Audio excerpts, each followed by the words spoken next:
रक्षित रंजन को भी शामिल करते हैं अपनी बातचीत में। मार्सलिस इन्वेस्टमेंट मैनेजर्स के को फाउंडर और फंड मैनेजर। रक्षित, गुड मॉर्निंग। 18 पर स्वागत है आपका। रक्षित, मुझे याद आ रही है बात, हमने पहले भी की है कि आप लोगों ने काफ़ी डिटेल रिसर्च इस बात पे की हुई है कि यूएस मार्केट में जब रिसेशन आता है तो उसके कुछ क्वार्टर्स बाद या इवन 1-2 साल के बाद इमर्जिंग मार्केट्स में क्या उसका इम्पैक्ट होता है, पर्टिकुलरली इंडिया पे। क्योंकि हालांकि वॉर वगैरह की बात तो पीछे चली गई, इन्फ्लेशन का भी मामला धीरे धीरे पीछे जा रहा है, कुछ रीडिंग्स आई हैं कमज़ोर होती हुई, लेकिन रिसेशन की बात जो है इस समय चरम पे है। इनफैक्ट गूगल सर्च डेटा बता रहा है कि यूएस रिसेशन जो है one of the top searches हो गया है गूगल का। तो क्या ये फियर भी पीक हो रहा है और इंडिया पे क्या इम्पैक्ट है अगर रिसेशन आ भी जाता है 1-2 क्वार्टर के लिए यूएस में? ओके, सो पहले तो जो आप रिसर्च की बात कर रहे हैं, दो तरह का यूएस रिसेशन पॉसिबिलिटी अगर आप तोड़ के देखें दो हिस्सों में। 2 साल पहले जो 3 साल कोविड के टाइम पे 3 साल पहले, रफली 3 साल पहले फरवरी मार्च 2020 में जो कंसर्न उठा था कि यूएस का रिसेशन और उसका इम्पैक्ट, वो उठा था जब गवर्नमेंट बॉन्ड यील्ड नेगेटिव जारी थी, राइट? तो ये अगर आप हिस्टोरिकली देखें, जो हमने तब रिसर्च में काफी लिखा था और हमने आपके चैनल पे बात करी थी कि जब जब US government bond yield negative जाता है और यूएस इकोनॉमी रिसेशन में जाता है तो massive capital inflow and support मिलता है इमर्जिंग मार्केट इकोनॉमीज को, right? That was slightly different. वो दौर थोड़ा सा डिफरेंट था कंपेयर टू जो अभी चल रहा है। अभी अमेरिकन इकोनॉमी रिसेशन में जा रहा है जबकि बॉन्ड यील्ड्स ऊपर जा रहे हैं, राइट? तो ये थोड़ा कंप्लीट रिवर्सल है कंपेयर टू जो 3 साल पहले जो रिसर्च जिसकी आप बात कर रहे हैं। अभी इस सिनेरियो में ऑब्वियसली पैसा इक्विटीज से मूव होके बॉन्ड्स में जाता है, जो हमने पिछले 1 साल में देखा है। जैसे आप इंडिया में भी अगर बैंकिंग सिस्टम में देखें तो कोई भी फिक्स डिपॉजिट को अट्रैक्टिव नहीं समझता था जब इंटरेस्ट रेट 3-4% थे फिक्स डिपॉजिट के। आज फिक्स डिपॉजिट के इंटरेस्ट रेट ज्यादा हैं, तो obviously fix deposit is far more attractive compare to जो 3-3.5% पे। तो वो वाला लॉजिक अगर आप US government bond yield versus US equity allocation, asset allocation पे लगाएं तो समझ में आता है कि जब इंटरेस्ट रेट चढ़ता है तो क्यों कैपिटल का फ्लो इस तरह से चलता है जिस तरह पिछले 12 महीने में चला। वो एक है। दूसरा रीजन, दूसरा इंटरेस्टिंग पॉइंट है कि there are temporary tailwinds in terms of commodity prices, energy prices etcetera, जो पिछले 12 महीने में स्टॉक मार्केट में एक अलग सा बैलेंस शिफ्ट करी है। As in fundamentally speaking concerns रहेगा मार्केट में, चाहे अमेरिकन मार्केट में चाहे इंडियन मार्केट में, कि फंडामेंटल्स अगर अमेरिकन इकोनॉमी के मॉडरेट हो रहे हैं तो कंपनीज इन अमेरिका के फंडामेंटल्स मॉडरेट होंगे, लेकिन एनर्जी प्राइसेस, कमोडिटी प्राइसेस जब ऊपर जा रहे हैं तो उनके प्रोड्यूसर्स को टेम्परेरी टेलविंड आएगा। सो ये दो डिफरेंट चीजों का मिश्रण एक साथ हो रहा है। हमारा जो मानना है, अगले 12 से 24 महीने में अमेरिका की इकोनॉमी का रिसेशन वहां तक इंडियन कंपनीज के फंडामेंटल्स पे पड़ेगा जहां तक इंडियन कंपनीज के फंडामेंटल्स अमेरिकन डिमांड पे एक्सपोज्ड हैं, राइट? सो जैसे कि आईटी सर्विसेज, जैसे कि फार्मा एक्सपोर्ट्स, राइट? इस तरह के सेक्टर। लेकिन मजे की बात यह आएगी कि कुछ कंपनियां हर ऐसे सेक्टर्स में ऑफसेटिंग फैक्टर्स लेके आएंगी। जैसे आईटी में टीसीएस, अगर आप मान के चलिए, टीसीएस में जो है पोर्टफोलियो का, हमारे क्लाइंट्स का, हमारे रिलेटिव्स का, फॉर डिस्क्लेमर पर्पसेस, टीसीएस का अगर आप मान के चले, अमेरिकन इकोनॉमी का एडवर्स एक्सपोजर जरूर है टीसीएस की डिमांड में, लेकिन वेंडर कंसोलिडेशन बहुत तेजी से एक्सेलरेट हो रहा है। जैसे जैसे एप्लीकेशंस क्लाउड पे जा रही हैं, आपको बड़े बड़े आईटी सर्विसेज के वेंडर्स चाहिए, छोटे नहीं चाहिए। बड़े आईटी सर्विसेज के वेंडर्स मतलब जो man power, trained man power scale पे लाके दे सकें। यहां पे जो टीसीएस और इन्फोसिस जैसी कंपनियों की स्ट्रेंथ है वो HCL टेक, विप्रो, बाकी इंडियन आईटी सर्विसेज की नहीं है, एक्सेंचर, कॉग्निजेंट, बाकी आईटी सर्विसेज कंपनीज की भी नहीं है, राइट। सो ये बहुत मैसिव ऑफसेटिंग फैक्टर है जिसका नेट इम्पैक्ट एक्चुअली TCS को पॉजिटिव होएगा डिस्पाइट अमेरिकन इकोनॉमी का स्लो डाउन, राइट। तो इस तरह के फंडामेंटल्स पे they will be offsetting effects. और एक काफी इंटरेस्टिंग पॉइंट है कि पिछले 2 साल में कोविड के क्राइसिस के दौरान कुछ कंपनीज ने बहुत बड़े लेवल की तब्दीलियां करी हैं अपने बिजनेस में। या तो कैपिटल एलोकेशन एक्विजिशंस की तरफ बहुत जोरदार किया है, या टेक इन्वेस्टमेंट बहुत एग्रेसिवली किया है।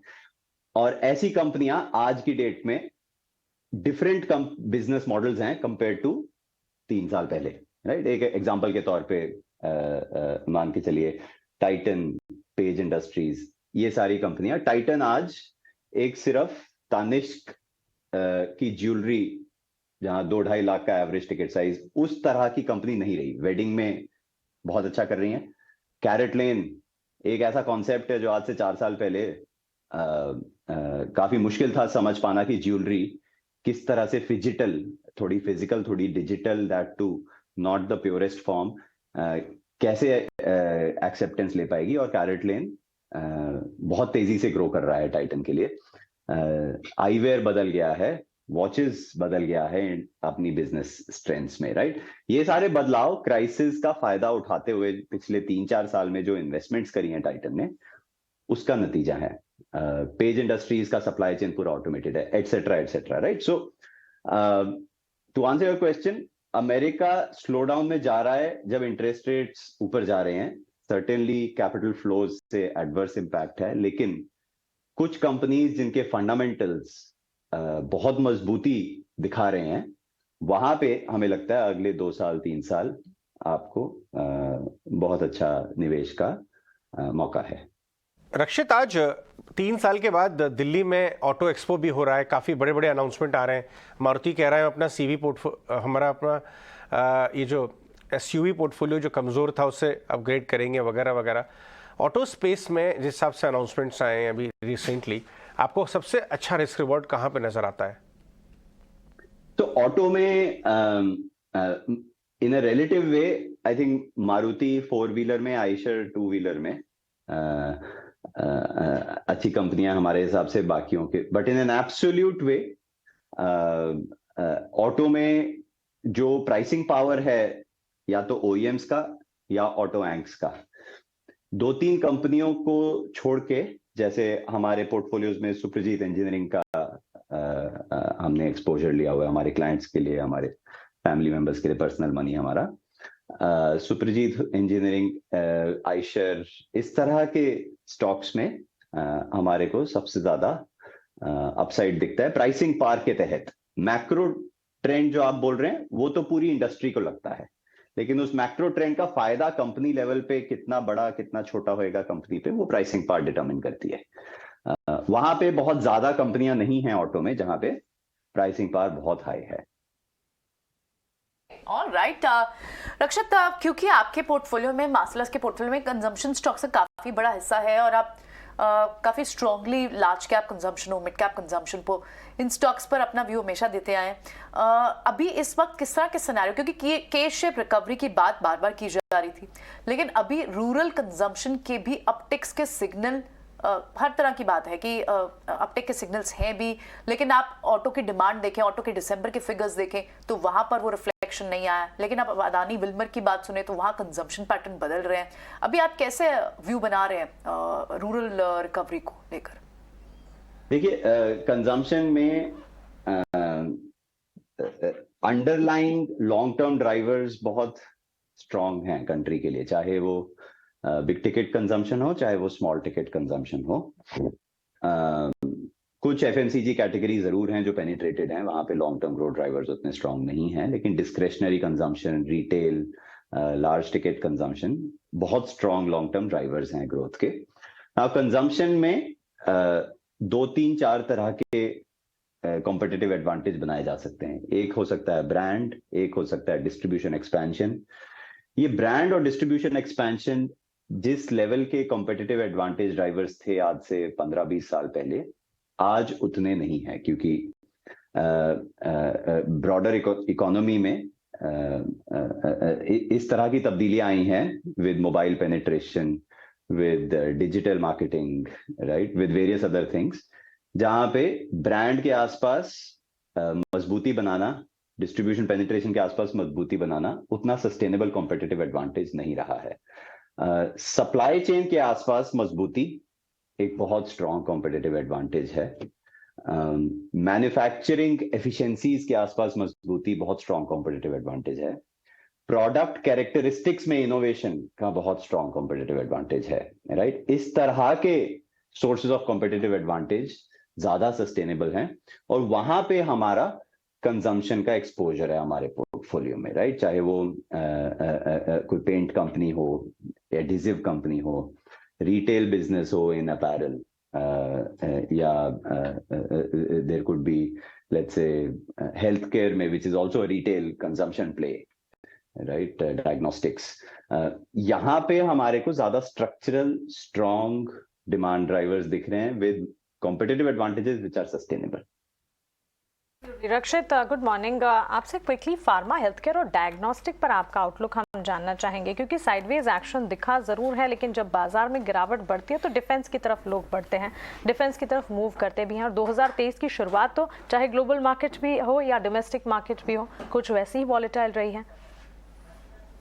हाँ, सो डायग्नोस्टिक स्पेस में हमारा एक्सपोजर है, जैसे डॉक्टर लाल पैथ लैब्स में हमारा काफी एक्सपोजर है पोर्टफोलियोज का, हमारे क्लाइंट्स का, हमारा पर्सनल, हमारे फैमिली मेंबर्स का। डॉक्टर लाल, विजया डायग्नोस्टिक्स, इस तरह के जो डायग्नोस्टिक्स प्लेयर्स हैं, इन प्लेयर्स में दो बहुत स्ट्रॉन्ग अपॉर्चुनिटीज फॉर ग्रोथ हैं। पहला है अनऑर्गेनाइज्ड टू ऑर्गेनाइज्ड शिफ्ट, या mom and pop diagnostic labs to pan India chains वाला शिफ्ट, राइट। और दूसरा है B2B सेगमेंट में, जहां पे हॉस्पिटल्स सैंपल कलेक्ट करते हैं और किसी थर्ड पार्टी लैब को सैंपल प्रोसेसिंग के लिए आउटसोर्स करते हैं, राइट। ये दो चीजें बहुत स्ट्रॉन्ग लॉन्ग टर्म पोटेंशियल वाली एरियाज हैं डायग्नोस्टिक स्पेस में।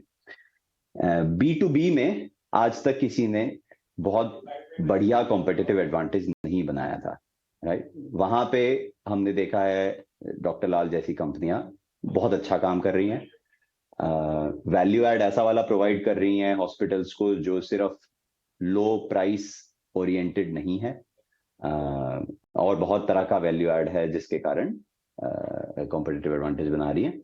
और B2C में जहां पे mom and pop labs to pan India chains का अपॉर्चुनिटी है, वहां पे टेक इन्वेस्टमेंट बहुत तेजी से किया जा रहा है कुछ 1-2 कंपनीज में पिछले 1-2 सालों में, राइट। और ये बहुत इंटरेस्टिंग अपॉर्चुनिटी है, क्योंकि जितना ज्यादा फ्रैगमेंटेड इंडस्ट्री का मार्केट शेयर होगा, उतना बड़ा टेक सिस्टम्स प्रोसेसेस से रिलेटेड अपॉर्चुनिटी बनता है, प्रॉफिट बनाने का, फंडामेंटल्स को ग्रो करने का, कॉम्पिटिटिव एडवांटेज बनाने का। तो वहां पे हमारे को काफी strong long term growth drivers दिखता है, कॉम्पिटिटिव एडवांटेज बहुत अच्छा दिखता है। रही बात फार्मा की, तो फार्मा में there is benefit of China Plus One, shift of demand from Chinese manufacturing to Indian manufacturing for some big pharma। उसका फायदा इंडस्ट्री में कुछ प्लेयर्स बहुत अच्छा उठा रहे हैं। There is also a massive opportunity that some players like let's say Divi's lab हमारे पोर्टफोलियो में है। डिवीज लैब में हमारे क्लाइंट्स का एक्सपोजर है, हमारा पर्सनल मनी, हमारी फैमिली का मनी एक्सपोज्ड है।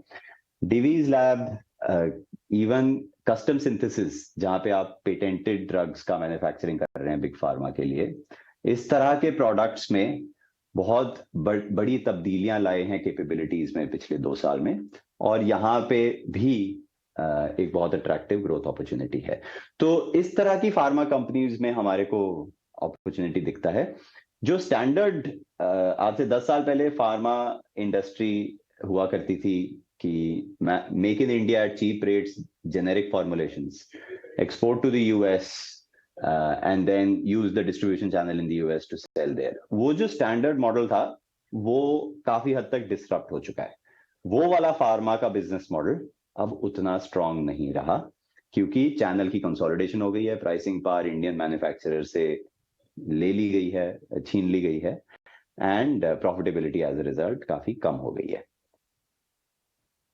रक्षित, बहुत बहुत शुक्रिया। मुझे बहुत ही अच्छा लगता है कि आप लोग एक तो स्किन इन द गेम वाला मॉडल बहुत ही ज़बरदस्त करते हैं, और नॉइज़ के अलग जाके, और कुछ भी हवा चल रही हो बाज़ार में उसके अलग जाके अपने रीजंस को लेके काफ़ी कॉन्ट्रा कॉज स्टिक अराउंड करते हैं उनमें। बहुत बहुत शुक्रिया आज हमसे बात करने के लिए। Thank you. चलिए आगे बढ़ते हैं और